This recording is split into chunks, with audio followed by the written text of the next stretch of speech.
But Savitri व्रत कथा।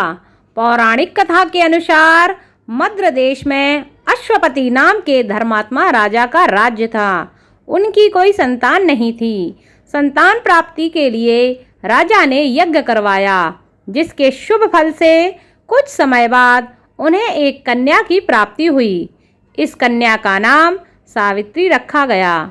जब वह विवाह योग्य हुई तो उसका विवाह सत्यवान नाम के एक व्यक्ति से कर दिया गया।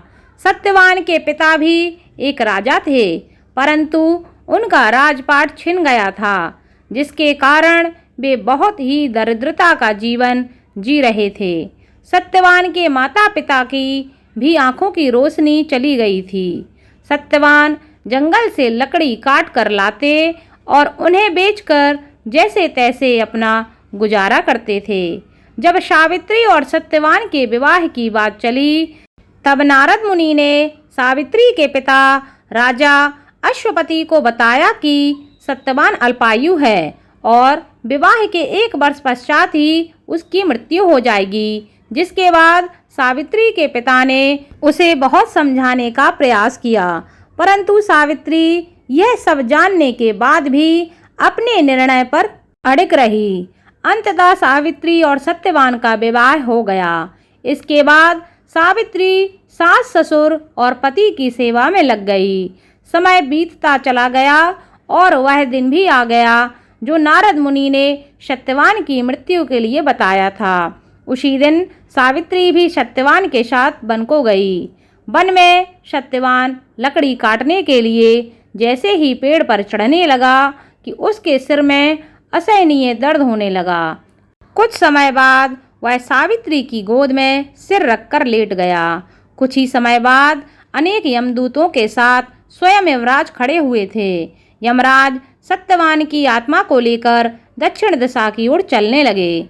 पतिव्रता सावित्री भी उनके पीछे चलने लगी। आगे जाकर यमराज ने सावित्री से कहा, हे पतिव्रता नारी, जहाँ तक मनुष्य साथ दे सकता है तुमने अपने पति का साथ दिया है, अब तुम लौट जाओ। इस पर सावित्री ने कहा, जहाँ तक मेरे पति जाएंगे वहाँ तक मुझे भी जाना चाहिए, यही मेरा धर्म है। यमराज सावित्री की वाणी सुनकर प्रसन्न हुए और उनसे 3 वर मांगने को कहा। सावित्री ने कहा, मेरे सास ससुर अंधे हैं, उन्हें नेत्र ज्योति दें। यमराज ने तथास्तु कहकर उसे लौट जाने को कहा और आगे बढ़ने लगे, किंतु सावित्री यम के पीछे चलती रही। यमराज ने पुनः उससे दूसरा वर मांगने को कहा। सावित्री ने वर मांगा, मेरे ससुर को खोया हुआ राज्य वापस मिल जाए। इसके बाद सावित्री ने यमदेव से वर मांगा, मैं सत्यवान के 100 पुत्रों की माँ बनना चाहती हूँ, कृपा कर आप मुझे यह वरदान दें। सावित्री की पति भक्ति से प्रसन्न होकर सावित्री से तथास्तु कहा।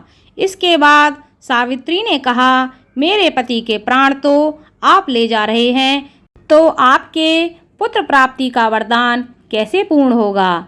तब यमदेव ने अंतिम वरदान को देते हुए सत्यवान की जीवात्मा को पास से मुक्त कर दिया।